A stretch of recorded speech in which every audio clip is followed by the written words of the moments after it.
Today is January 31st. It is officially the end of January, and so since I am, lacking other things to do before work today, I figured I would go ahead and get out of the way my wrap up and my haul and everything for January. Kitties are being obnoxious as usual. So as mentioned in previous videos, I of course got a good 17 books from Book Outlet between December/January, since I technically ordered them on like the 30th and they got here about a weekish or two into January, so I already hauled that whole order separately, and I'm not really going to go into it today because I've already done that. But I will go through the rest of my books and everything today. So, starting with the books that I have actually read over the month of January, I officially started off the new year with the last few pages. Kitty, is it necessary? She's using hair scratching post thing. Yeah. So, the book that I've started off the new year with was actually Hunting Prince Dracula, which was book 2 of the Stalking Jack the Ripper series. I was very, very, very close to finishing it at the end of December, but I had a few pages left. What are you doing to her? Ace is like grabbing her collar and just like this to her. Like, nope. Anyway, so this was a library read, so I don't have the book with me any longer at the moment, but that's basically what ended up happening. Is I finished the very last of Hunting Prince Dracula on New Year's Day, and then I promptly went into Escaping from Houdini, which is book 3 of that series by Carrie Maniscalco. And this is the book that I spent the majority of the day reading. I think it was on, yes, it was on the 3rd of January when I was on my little mini vacation for the week, and of course I got sick on New Year's for a few days. Thankfully just like a cold, but still annoying. And so I tried to do a 24-hour readathon. It kind of failed, but I did get a lot of this book read over that one particular day. And the next book I read was The Fantastic Beasts and Where to Find Them screenplay. I initially had planned to read The Crimes of Grindelwald screenplay, since I had just recently finally watched the movie right before Christmas and everything, but I ended up actually finally planning out a reading schedule to just reread Harry Potter every year, reading one book each month. So I ended up switching it out for the first one, The Fantastic Beasts screenplay. So I reread that. Took about a day, maybe 2-ish to read. It's a pretty quick one. Granted, I started like really late on in the day when I initially read it, so that's mostly why it took 2 days. But yeah. So then I read this one for my 3rd book of the month. Oh no. Must you do this? Must you do this right now? I don't think so. By the way, if there's like a tapping sound in the background, I don't know if my camera is picking it up, but the faucets are dripping at the moment because it is that whole deep freeze going on, mostly through the Midwest, but we are getting a little bit of it here in Georgia as well, so we've been leaving everything kind of dripping. Back into it. So as has been mentioned throughout several videos, I am still reading Ship of Theseus /S by J.J. Abrams and Doug Dorst. I just finished my 4th read through of the book last night. I'm anticipating about 6 read-throughs, since I originally read the actual story Ship of Theseus, that's the actual book itself, and then went through a second time and read all the pencil annotations by Eric. then the third read through was the initial back and forth between Eric and Jen in Black and Blue, and then the one I just finished yesterday was the green and orange ink annotations, and now I'm starting into the red and purple annotations, and then I think the only one left after that is the double black annotations, and then I should more or less be finished with it, unless I choose to like really delve deeper into it behind the scenes sort of thing. I haven't really decided how much further I want to go into it besides just reading through it. So far I feel like I may be satisfied just kind of reading through what is in the book, but I feel like if I do want to go into it any further, I may just eventually get a copy of my own rather than continuing to borrow my sister's from that point and just kind of giving it a rest, but we'll see how it goes. And since I was reading Ship of Theseus at home during most of the time I was reading these other books, aside from when I was doing readathons and whatnot, I then went ahead and started reading A Beautiful Mind by Sylvia Nasser. And initially I started reading this as my outside book between calls and everything at work as well, but this book was a thing to try and get through. First of all, this is very tiny, very lengthy text inside. Also, this reads, I keep wanting to say it reads like a research paper. There are footnotes galore, enough for there to be like 30 pages of like follow-up on it in the end. And it just goes into so much detail about things beyond just like actual John Nash's life. Like, it goes into so much detail about like his grandparents' background and the background of Princeton and MIT as schools themselves, and like background of various people he just interacted with to such a degree where I'm just like, we just get along with his story. And it would go into such depth about like the theorems and everything. It would like do a whole paragraph at times of like the actual equation that someone would be looking through, and it's just like, I don't understand this. I'm not a mathematician myself, so do we need to go into quite this much detail for just someone who wants to read it like for recreation?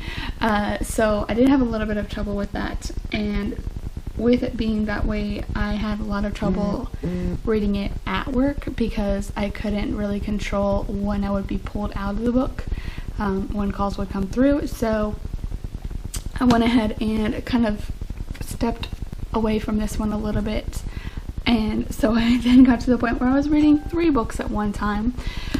So I kept this to when I was getting to work, because I usually go in early and have some downtime, so I usually kept reading it during those points, or like my lunch/dinner break, because it's like 8 o'clock, when I have like a half hour off the phone, things like that. And I will be honest, I am looking to go ahead and get rid of this book. I don't see myself trying to reread it in the future at any point. Yeah. Anyway, it was good to be able to read it and kind of see how everything actually happened, but now I'm just over it. It took forever. And so out of the whole situation where I ended up reading 3 books at a time, the next book that I ended up reading alongside A Beautiful Mind and Ship of Theseus was The Last Time I Lied by Riley Sager. So this one was really good. It was a really fast read, considering I pretty much just read it while I was at work between calls and everything. And I especially loved it because the whole setting is basically at a girls' summer camp, and I, of course, went to my church's summer camp like 6 years in a row, and it just reminded me a lot of my times that was going to the camp there, even though, of course, this one has a lot, like, other things going on with like girls disappearing, etc. But I definitely enjoyed kind of like reminiscing a little bit. So yeah, that was the next book that I ended up reading. And then when I finished The Last Time I Lied, I then partnered A Beautiful Mind and S with Me Before You by Jojo Moyes? I can't remember how I don't know how to say her last name. Anyway, I actually finished this just yesterday actually and rewatched the movie. And I say rewatched because I could have sworn I watched it a couple years ago when it came out. But when I watched it yesterday, like, I did not remember hardly any of it. I'm like, I don't think I actually ever watched this before. I feel like I just maybe watched trailers and just assumed I saw it at some point.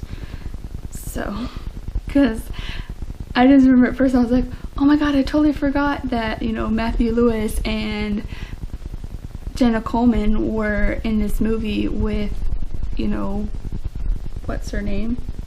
Who plays Louisa? Emilia Clarke. There you go. I forgot that they were like side characters as her sister and her boyfriend Patrick, and I was just like, how did I forget this? And then the majority of the movie I'm like, I'm pretty sure I've never seen any of this before. So yeah, I am now kind of questioning whether I even saw it before yesterday or not. But I was shocked at how much it follows the book. Like, honestly, it's probably one of the most accurate adaptations I have seen. Like, almost every line was word for word from the book. Of course, there were a few changes, but for the most part, it was all pretty much the same.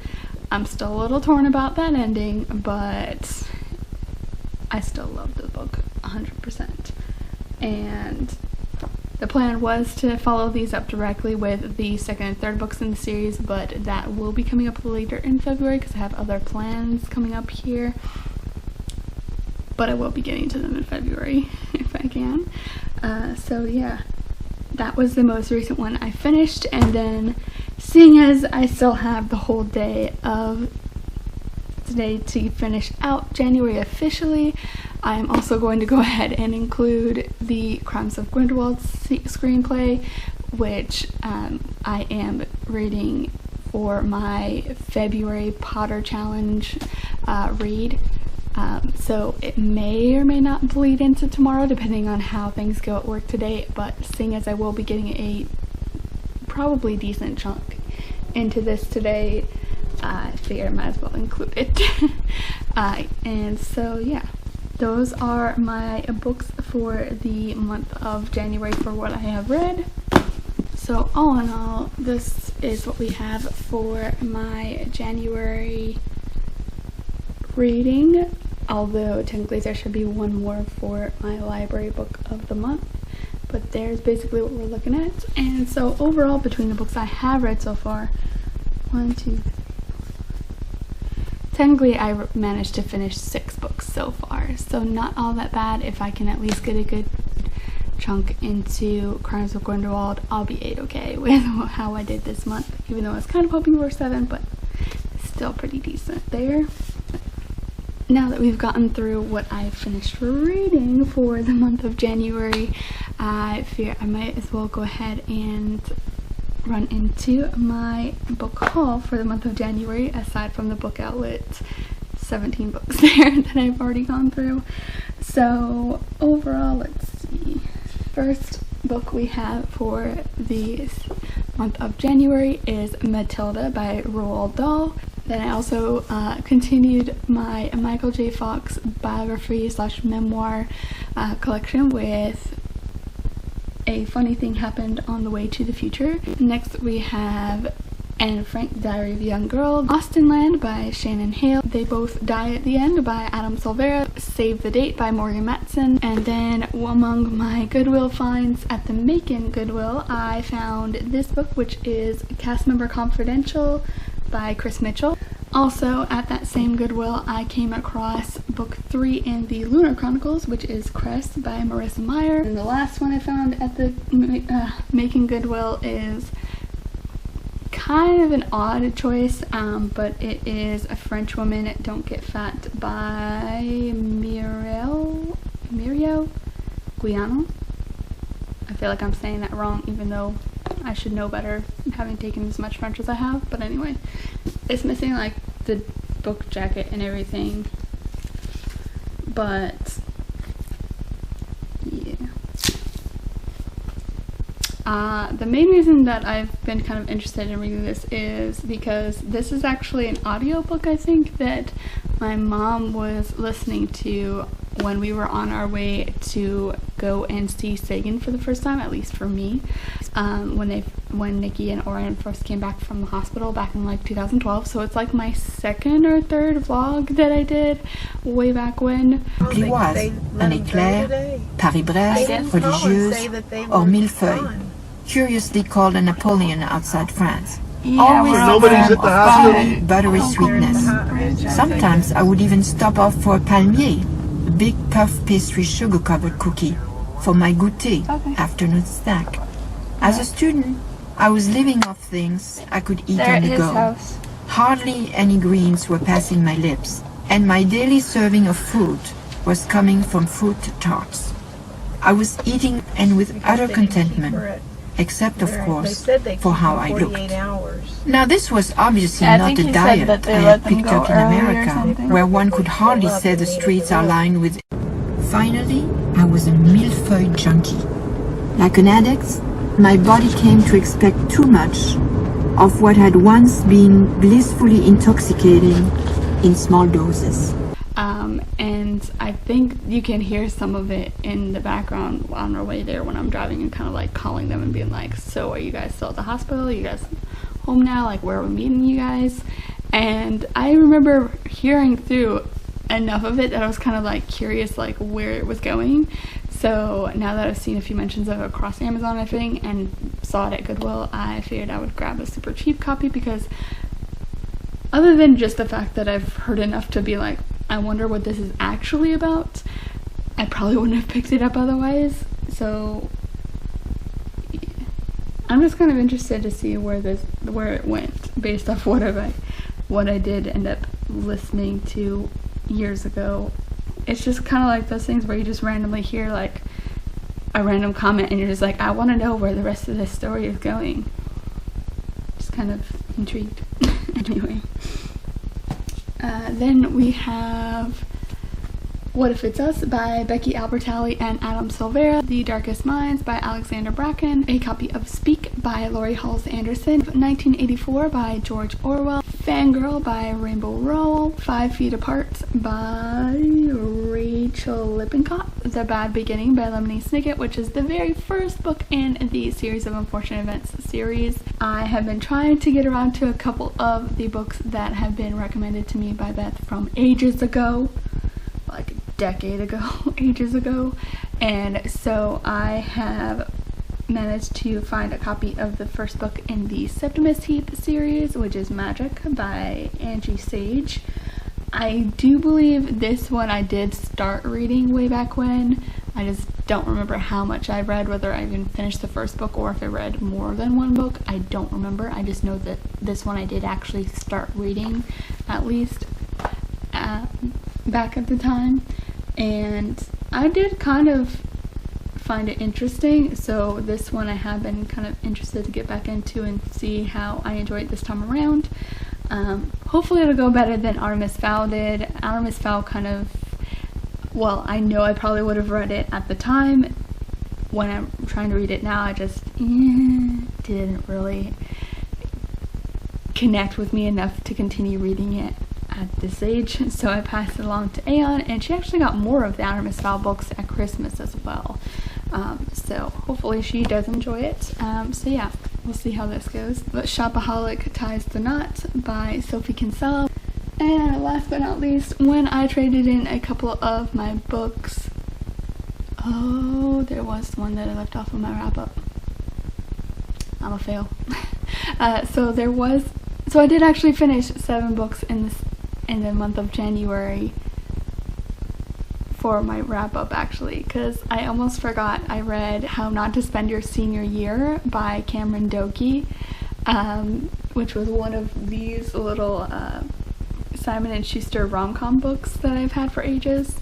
Basically, the main character and her dad are like part of the witness protection program, so they've been moving around a lot over the years, and basically just as she starts settling into one place, they end up moving again one last time, and she has to actually change her name and everything this time, and the way that they end up leaving is by staging a car accident and claiming that they've died, and then just move like a town over or so. And then when she joins the newspaper group with her new school, they are hearing about her story. Well, they're hearing in the newspapers about this girl who had been killed in a car accident the next town over, not realizing that it was her, but realizing, oh, you guys look almost identical. It would be so interesting to see how it works if, you know, we sent you on our newspaper team exchange, and just kind of going from there. So it was interesting to read, but I didn't really love it enough to kind of keep it, so I traded that in, as well as finally getting rid of the Little Women Junior Classic and the hardcover copy of Wanted from the Pretty Little Liars series. So I traded in, I think they just took Little Women at the Goodwill store, and then I donated the other two to the library. But anyway, when I traded them in to Goodwill's, I went ahead and picked up The Phantom of the Opera by Gaston Leroux. So yeah, that's pretty much where we are with the books that I purchased in January outside of book outlets. Can I pick it up?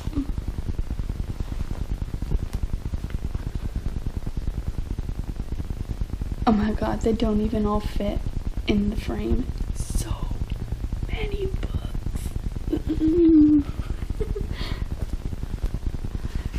So let's see. How many do we have? I have 19 books here in addition to the 17 I got from Book Outlet. This is actually insane right now. But secondhand books, they're just so easy to collect. Anyway, my battery is probably not going to last a whole lot longer, neither will my space, because this dummy did not remember to charge or empty the GoPro since the last time I filmed stuff a few weeks ago. So yeah, fun times. Now I'd figure out lunch and all that, and try and get some more reading of Ship of Theseus done, so hopefully I can finish the heck out of that book and move right on along. We'll see how it goes. And try not to freeze, of course, because it's cold out there. I feel the cold right now, which is why I'm wearing long sleeves. Anyway, that's enough for today. I will follow up at some point from here. Yeah. I'm so far behind in editing, and it's a work in progress. I'm working on it. I did it all day yesterday. I stayed home from work and I went and did a lot of editing stuff yesterday, so we're working on it. We will get caught up eventually and hopefully stay there. We'll see. Anyway, I'm gonna cut this off now for real. Okay, bye.